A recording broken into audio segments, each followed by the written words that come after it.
Özgerir zaman, hıyallarıma yulaşıp taralır gibi tuman. Zengir tuman kaplamışıp barası yollarımını, iyileşekке ümit edip çektim hıyallarımını. Zengir tuman kaplamışıp barası yollarımını, iyileşekke ümit edip çektim hıyallarımını.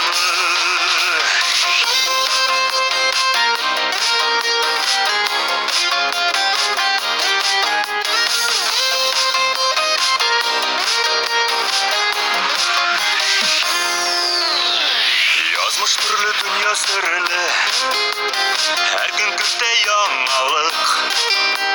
Eh deyip yaşam iki jirde, şatlandırsın şını barılık. Zengir tuman kaplamışıp barası yollarımını, iyileşekке ümit edip çektim hıyallarımını. Zengir tuman kaplamışıp barası yollarımını, iyileşekke ümit edip çektim hıyallarımını.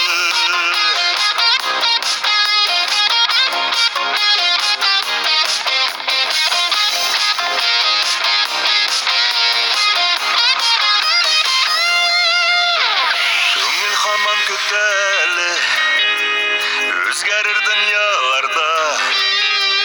Гүл бакчалар шаулап үсәр, мине салган юлларда.